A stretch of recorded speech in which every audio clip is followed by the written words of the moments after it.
encuentro semanal de pastores, entonces en el módulo 6 de evangelismo, en la semana número 3, y queremos en esta lección hablar acerca de hacer la iglesia más efectiva por medio del evangelismo personal.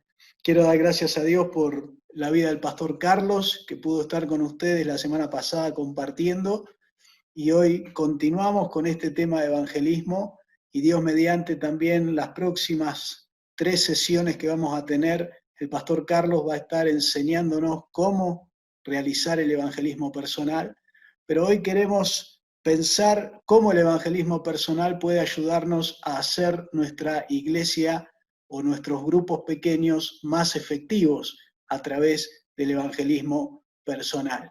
Y quiero compartir que el desafío personal relacionado con el evangelismo puede cambiar prácticamente el ministerio de una persona.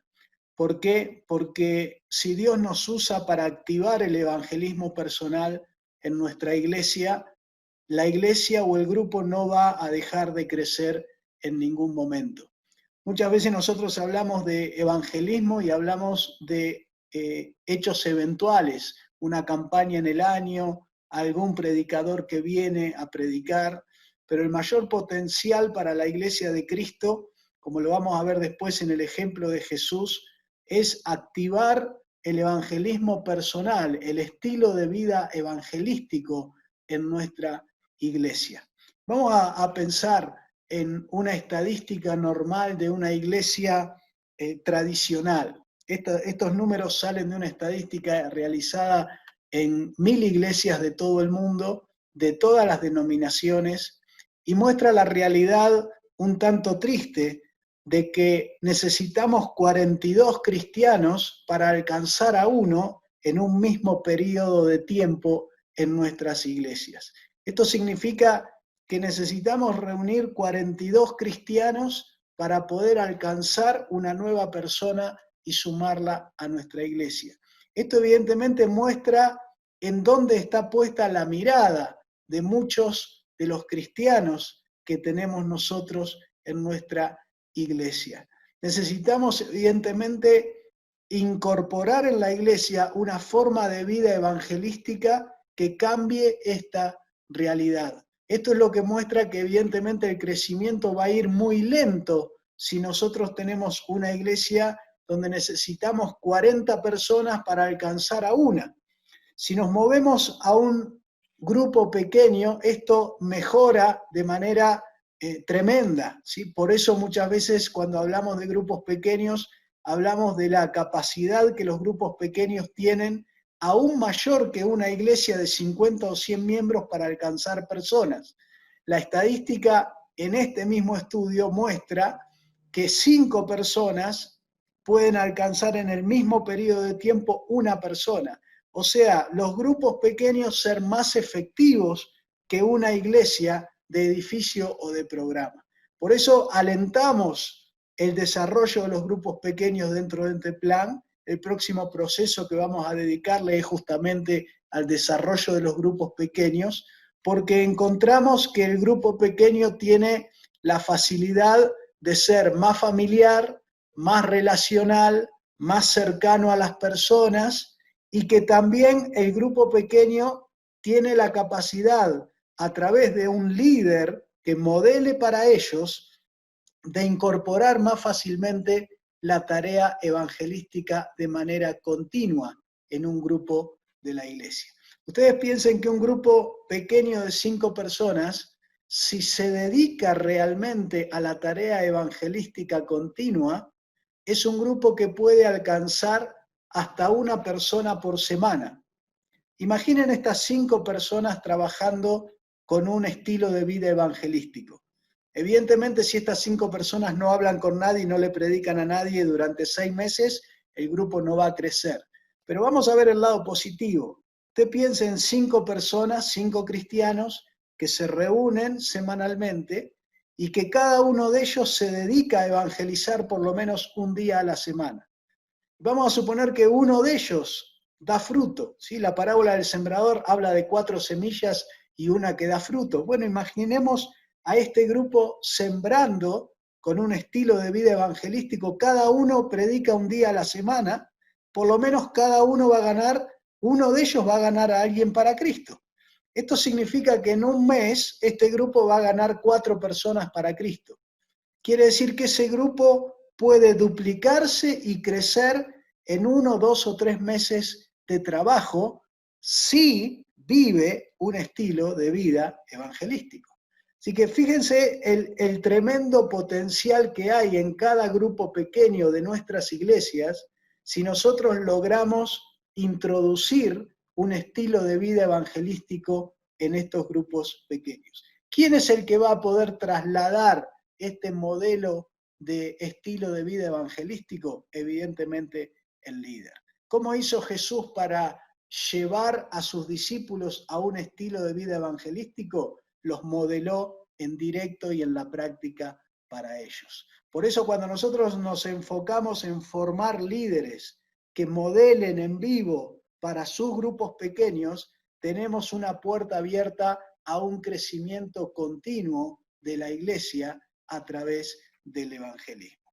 Queremos en este tema pensar un poquito en el tema de la evangelización. Todos nosotros conocemos su importancia, pero a veces no hemos dado con la tecla de cómo implementar el evangelismo de manera continua en nuestras iglesias. Hay un tremendo potencial en cualquier iglesia o grupo pequeño que se anime a incorporar como actividad normal y regular el evangelismo en su grupo o en su iglesia.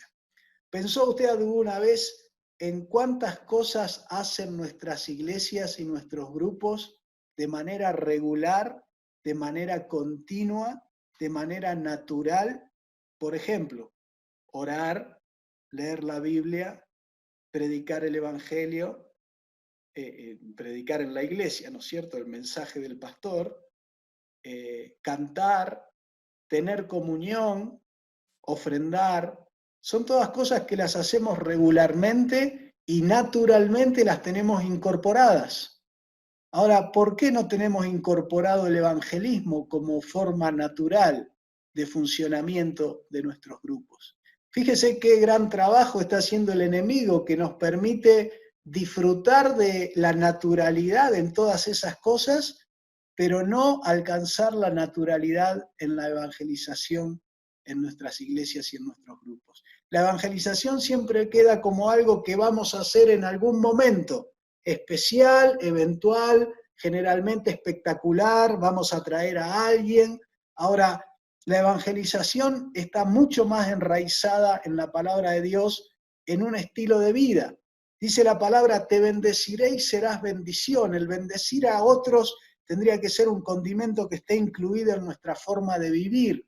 Juan lo dice, nosotros debemos poner nuestra vida por los demás. Tendría que ser un acto natural de un cristiano el estar pensando en la otra persona. Pablo lo dice, no mirando por lo de uno solo, sino por los demás también. El profeta Isaías nos lo dice diciendo, no te escondas de tu hermano, mirá a tu hermano, mirá a la persona que necesita de tu ayuda, necesita del mensaje, necesita la buena noticia del Evangelio, no te escondas de él.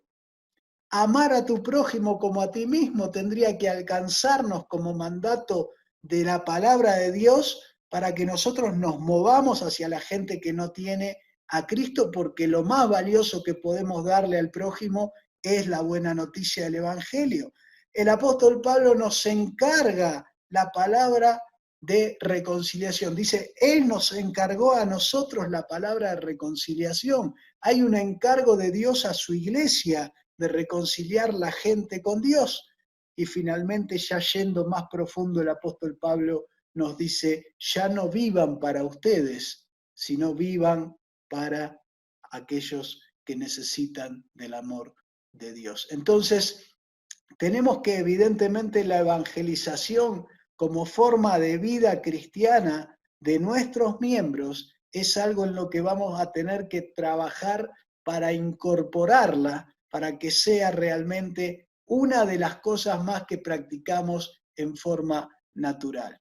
Las iglesias o los grupos que logran incorporar de manera natural a su agenda semanal no solo el orar, el ir al templo, el cantar, el tener comunión, el ofrendar, sino también el evangelizar, son los grupos que evidentemente van a estar en continuo crecimiento y van a poder realmente impactar a sus ciudades. ¿Cuál es el problema crítico que ha llevado a esta estadística de que necesitamos 40 cristianos salvados y con vida eterna para alcanzar a uno? El nuevo cristiano que va entrando en la iglesia mira el estilo de vida de los líderes de la iglesia. ¿Y qué es lo que ve? No los ve ganar gente para Cristo. Cuando ellos ven este modelo, asumen automáticamente un mensaje claro, que es, si ellos que son los líderes no se toman el trabajo de modelar el ir a buscar al perdido, el ganarlo y traerlo para Cristo, evidentemente yo no soy responsable por ganar al perdido. ¿Cómo es que llegamos a la conclusión de que 40 cristianos son necesarios para ganar a uno? Si uno de ellos alcanza a uno, la pregunta es, ¿qué pasa con los otros 40 o 41? ¿A dónde están mirando? ¿Qué es lo que están haciendo? ¿Por qué no lo hacen? El problema de fondo es que no lo hacen porque no ven el modelo en su liderazgo. Cuando nosotros como líderes podemos modelar el amor por el perdido y el evangelismo continuo como Jesús lo hacía, evidentemente el que entra en la iglesia, ese grupo de 40 personas que un día entró en la congregación y miró los estilos de vida de los cristianos más maduros y vio que ellos tenían amor por el perdido y evangelizaban de manera continua, entonces ese cristiano también se movería a actuar de manera natural en la tarea evangelística. Nos vieron a nosotros orar y oran, nos vieron ofrendar y ofrendan, nos vieron cantar y cantan, nos vieron tener comunión y tienen comunión. ¿No nos ven evangelizar? No van a evangelizar. Si nos ven evangelizar de manera continua, ellos también van a evangelizar. Este modelo que estamos brindando desde el liderazgo de nuestra iglesia, por eso tenemos que repensar quién es líder.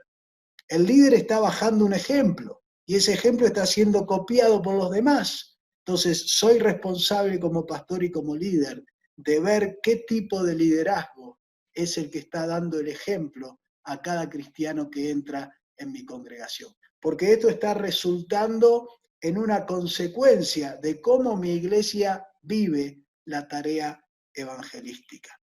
Las visiones que la Biblia nos presenta acerca del evangelismo tienen que ver con sembrar y con pescar. Y en ambas podemos sacar principios que nos ayudan a pensar en cómo podemos implementar esto en nuestras iglesias. La siembra toma tiempo, es un proceso y requiere de salir a hacer esta siembra. Son conceptos que nos ayudan a ubicarnos, a entender que si es un proceso tengo que trabajar continuamente en esto. No puedo hacerlo solamente una vez cada tanto.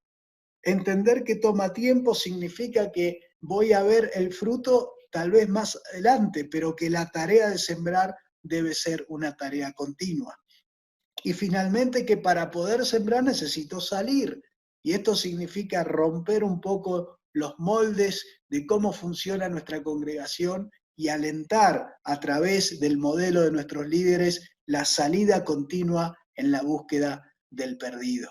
La visión de pescar nos enseña de que esto es algo que se aprende en la práctica, que necesitamos incorporar la tarea de transformarnos en pescadores de hombres. Jesús se lo dijo a los suyos, los voy a hacer pescadores de hombres. O sea que hay una tarea por desarrollar para que un cristiano pueda ser un pescador. Y también esta tarea es algo que Jesús mandó a hacer de a dos, en grupo, no en solitario, como generalmente lo hacemos nosotros. Todas estas visiones de la siembra y la pesca nos ayudan a entender que esto era algo valioso para Jesús, esto era algo que él quería que sea parte de la vida de la iglesia natural y continua. Queremos entonces pensar por qué nosotros no podemos avanzar en una naturalidad en la tarea evangelística. Evidentemente hemos ido construyendo muchos mitos acerca de la evangelización que necesitamos empezar a derribar y ver las realidades relacionadas con la tarea evangelística, que nos ayuden a involucrar a toda nuestra iglesia, a la mayoría de nuestros miembros y especialmente a todo nuestro liderazgo en la tarea evangelística. El mito número 1 dice que la evangelización significa localizar extraños. La realidad indica que la mayoría de las personas son alcanzadas por amigos o familiares. Como vimos en el primer tema, vimos que el 80% de la gente es alcanzada a través de alguien con quien tiene una relación cercana. Esto implica que los miembros de la célula de la iglesia deben dedicarse a mostrar amor, dar el mensaje y orar por la gente que está cerca de ellos. Evidentemente aquí entra el componente de la relación y aquí hemos aprendido también que cuanto más tiempo una persona está en la iglesia, más se van cayendo sus lazos de relación con los no cristianos. Por lo tanto, necesitamos aprovechar justamente los nuevos contactos con nuevos cristianos para rápidamente conectarlos con su círculo de influencia para que ellos puedan conocer el Evangelio a través de los nuevos convertidos. Cuanto más tiempo pase, más tiempo ese cristiano va a tener menos relación. Aquí también necesitamos mover y enseñar a nuestros miembros la necesidad de que ellos se relacionen cada vez más continuamente con los no cristianos.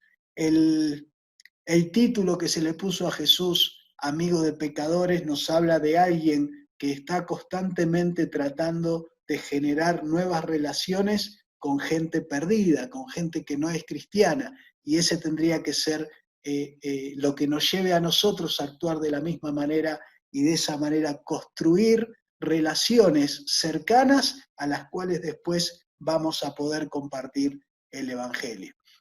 El segundo mito es que la mayoría de las personas es alcanzada por predicadores profesionales, cuando la realidad indica que la mayoría son alcanzadas por cristianos comunes. Esto implica que nosotros tenemos que preparar a los miembros de la iglesia para que ellos puedan alcanzar a la gente que tienen a su alrededor. No esperar la visita fantástica de alguien espectacular que venga a predicar, sino que todas las semanas del año nuestros miembros estén preparados para poder compartir el Evangelio con las personas que tienen a su alrededor. Son ellos los que van a alcanzar, cristianos comunes van a alcanzar gente común con el Evangelio de manera continua. Mito 3, la aceptación de Cristo es generalmente o normalmente instantánea.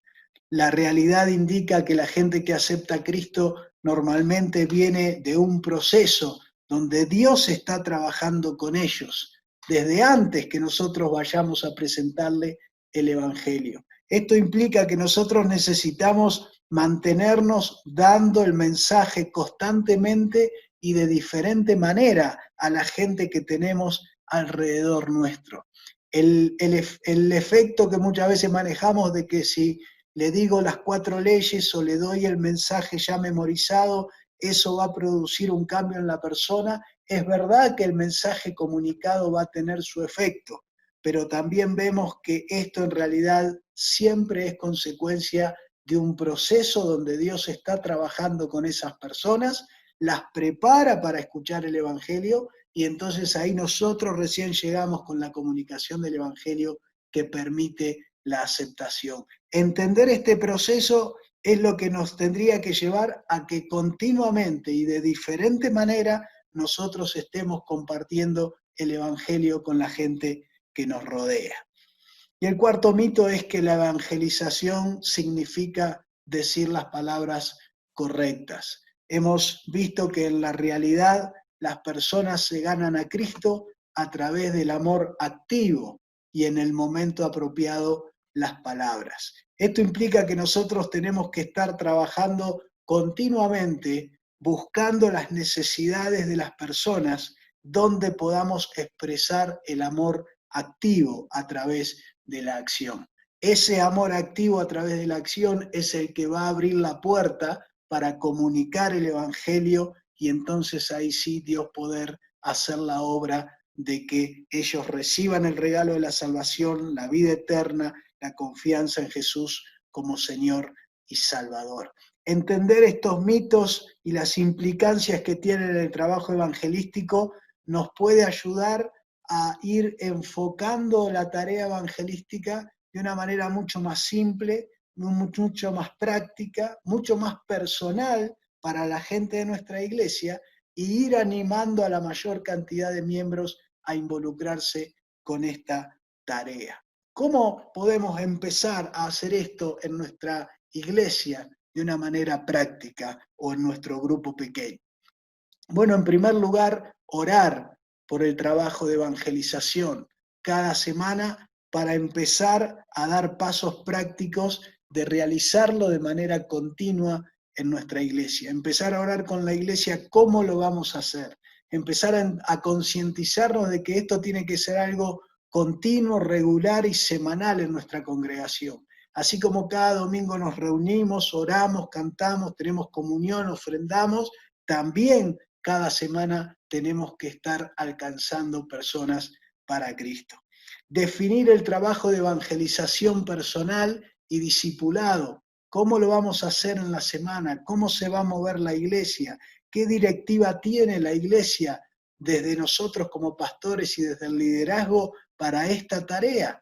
Así como nosotros hemos planificado cada semana qué vamos a predicar, qué vamos a cantar, cómo vamos a recoger la ofrenda. ¿Cómo puede ser que se nos pase la planificación de cómo vamos a evangelizar? El enemigo ha sido muy astuto en esto. Nos ha puesto otras cosas como prioridades irregulares en nuestra actividad como iglesia, y justamente nos ha sacado del medio la única actividad que es la que genera nuevos cristianos en la iglesia. Nos ha robado el espacio que trae el crecimiento. Y por distracción, por dilación o por falta de conciencia y obediencia, no nos hemos dado cuenta de que esta, que es la tarea que trae el crecimiento, la hemos dejado de practicar. Entrene a sus miembros para el evangelismo personal. En los próximos 3 miércoles, Pastor Carlos nos va a enseñar cómo evangelizar.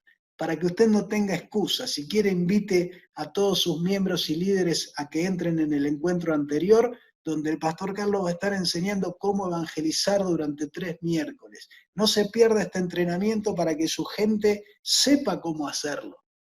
Él ya nos enseñó el tema del testimonio, clave, clarísimo, de cómo nuestro testimonio es una herramienta para alcanzar otras personas para Cristo, y ahora también nos va a enseñar cómo comunicar el Evangelio de manera efectiva. No deje de salir a evangelizar cada semana.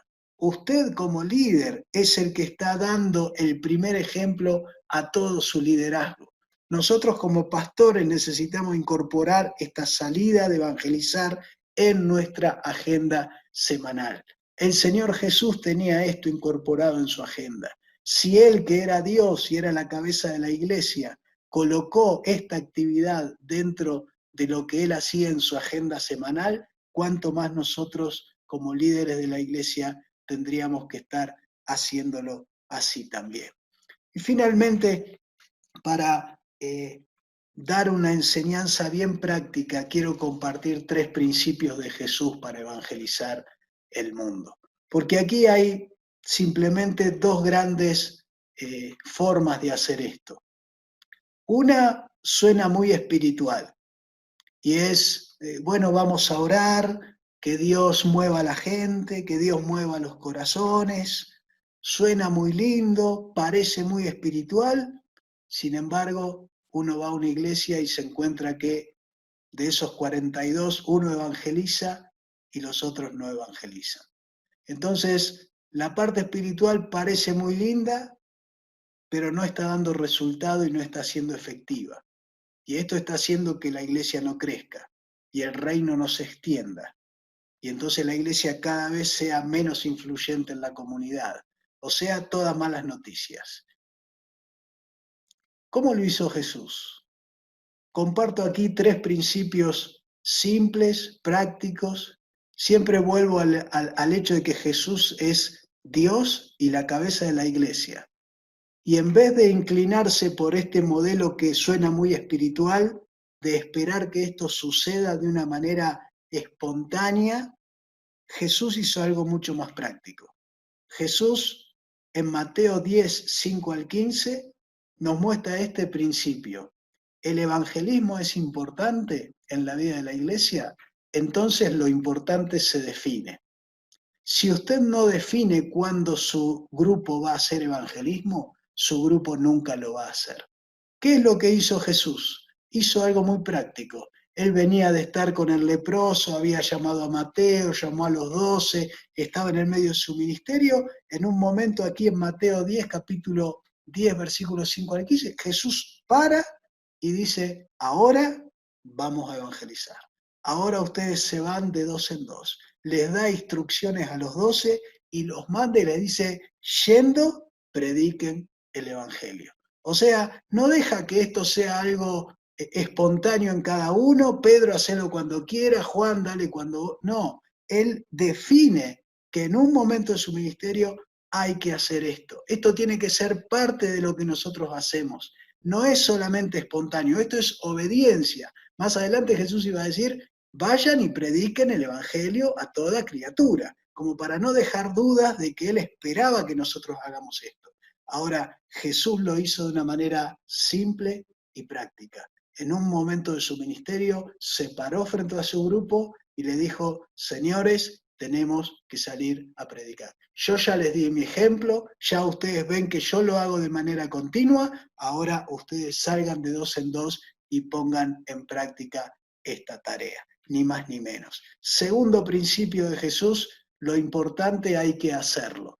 Hablamos mucho de evangelismo y hacemos poco evangelismo. En Juan 13:15 Jesús dice, ejemplo les he dado para que como yo hice, ustedes hagan.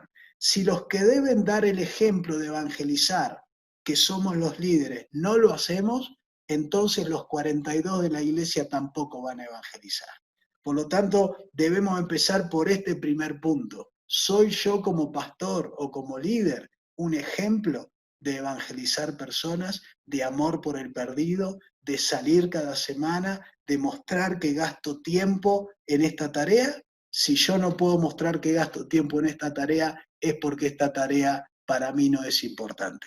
Y si esto no es importante para mí, le estoy bajando un mensaje a toda mi iglesia, a todos los miembros, a cada líder, esto no es importante. En la manera de verlo de Jesús, lo importante se hace. Por eso él dice, yo les he dado ejemplo. Si recorremos Mateo antes del capítulo 10, vamos a encontrar a Jesús predicando, vamos a encontrar a Jesús evangelizando. Y finalmente, Lucas capítulo 10, lo importante se mide. Jesús aquí recibiendo a los 70 que vienen contando cómo hicieron la tarea de evangelizar. Y Jesús que los recibe y evalúa la tarea y dice lo que él ve de la tarea y nos deja otro principio muy práctico. Si no evaluamos la tarea evangelística, lo que debemos hacerlo no lo realizaremos. Si nosotros no vamos a ver si nuestra gente está evangelizando, si no lo queremos ver porque nos asusta el resultado, bueno, sigamos entonces en la inercia, en la apatía, en tener una iglesia que no evangeliza. Ahora, si queremos una iglesia que evangeliza como estilo de vida, vamos a tener que medir continuamente, cada semana, cada 15 días, cada mes, qué hemos hecho en el evangelismo, cómo nos fue, hemos visto resultados, lo podemos hacer mejor, tenemos que buscar nuevas maneras de hacerlo. Cuando la tarea de evangelismo es parte de nuestro ministerio, la iglesia nunca va a dejar de crecer. Ahí está la importancia de que nosotros coloquemos, como hizo Jesús, el evangelismo como algo que se define, se hace y se mide en la iglesia. Para terminar, consejos finales. Seamos ejemplo de amor a los perdidos como pastores. Es el mejor ejemplo que podemos dar. Si podemos mostrar nuestro ejemplo a los perdidos, evidentemente muchos van a seguir ese ejemplo. Cuando nosotros vemos a nuestros miembros no salir a amar a la gente, nos tenemos que preguntar, ¿qué ejemplo están mirando de nosotros? ¿Somos un ejemplo de amor a los perdidos? ¿Somos un ejemplo de evangelizar continuamente? Trabajemos con los que quieren trabajar y alentemos a los que no lo hacen. Jesús se concentró en un grupo de personas que le respondían. Él mandó a los 12 y los 12 fueron, mandó a los 70 y los 70 fueron. Él se concentró en aquellos que sí querían hacer la tarea evangelística. Bueno, tenemos que hacer lo mismo. No preocuparnos tanto por lo que no quieren trabajar, sino acompañar, ¿sí? Acompañar en la práctica y modelar para aquellos que sí quieren trabajar. Ahí va a estar el motor de crecimiento de nuestras iglesias. Hagamos nuestra parte en la tarea evangelística y dejemos que Dios obre en aquellos que Él realmente quiere mover a esta tarea. No nos carguemos como pastores con la mochila de la irresponsabilidad de los que no quieren hacer esta tarea. Pero tampoco deje de hacerla usted, porque si usted la deja de hacer, entonces usted no está siendo obediente, usted no está modelando y usted no está permitiendo que la gente aprenda de su ejemplo, del amor a los perdidos y del evangelismo. Y finalmente, no nos olvidemos que Dios es el que da crecimiento en la obra. Cuando Pablo dice que unos siembran, otros riegan y Dios da crecimiento, está marcando las dos áreas del ministerio. Hay una tarea para hacer que es evangelística, de sembrar. Si no la estamos haciendo, Dios no puede dar crecimiento. La clave del crecimiento de la iglesia está en que nosotros hagamos nuestra tarea y entonces Dios va a hacer la de Él. Él va a ser fiel en su parte, nosotros tendremos que ser fieles en la nuestra. Y en este caso, en este proceso, esta tarea es el evangelismo como estilo de vida en nosotros como pastores, de ahí bajar el ejemplo al liderazgo, que el liderazgo sea un liderazgo con estilo de vida evangelístico, y entonces hay más posibilidades de que la mayoría de nuestros miembros, al ver esos ejemplos, también se sumen a la tarea y puedan vivir un estilo de vida evangelístico. Siempre recuerdo el ejemplo de una iglesia en Cuba, que todos los lunes a la noche, toda la iglesia, más de 80 personas salen a evangelizar. Evidentemente algo va a pasar, alguien se va a convertir, alguien va a empezar a ser discipulado, algunos se van a bautizar, y es una iglesia que hace 7 años que no deja de crecer. ¿Por qué? Porque ha incorporado el evangelismo personal como estilo de vida en más de 80 personas de su congregación. No son todas, ¿sí? No son todas, pero el evangelismo es algo que está sucediendo en esa iglesia. Y cuando eso sucede, esa iglesia no va a parar de crecer. Dios quiera que nosotros podamos guiar a nuestras iglesias. Pidamos a Dios que nos ayude a guiar a nuestros grupos e iglesias al evangelismo personal. Si lo podemos hacer de una manera constante, de una manera efectiva, aprendiéndolo a hacer cada vez mejor, y para eso le vamos a dar los próximos 3 miércoles capacitación pura y exclusiva de cómo aprender a evangelizar, ¿sí? Eso puede transformar la tarea evangelística en algo multiplicador. ¿Por qué? Porque cada persona que entre en la iglesia nueva y vea un estilo de vida evangelístico en la iglesia, automáticamente se va a sumar a seguir ese ejemplo. Tenemos un modelo, un paradigma que cambiar en la iglesia. Si han entrado las personas y han visto que la mayoría no evangelizaba, se han amoldado a esa realidad. Si podemos romper ese ciclo y tener una iglesia que evangeliza semanalmente, cada persona que entre se va a transformar en un nuevo evangelizador y esa va a ser la mejor manera en que el reino se pueda extender de manera efectiva. Dios nos ayude en esa tarea.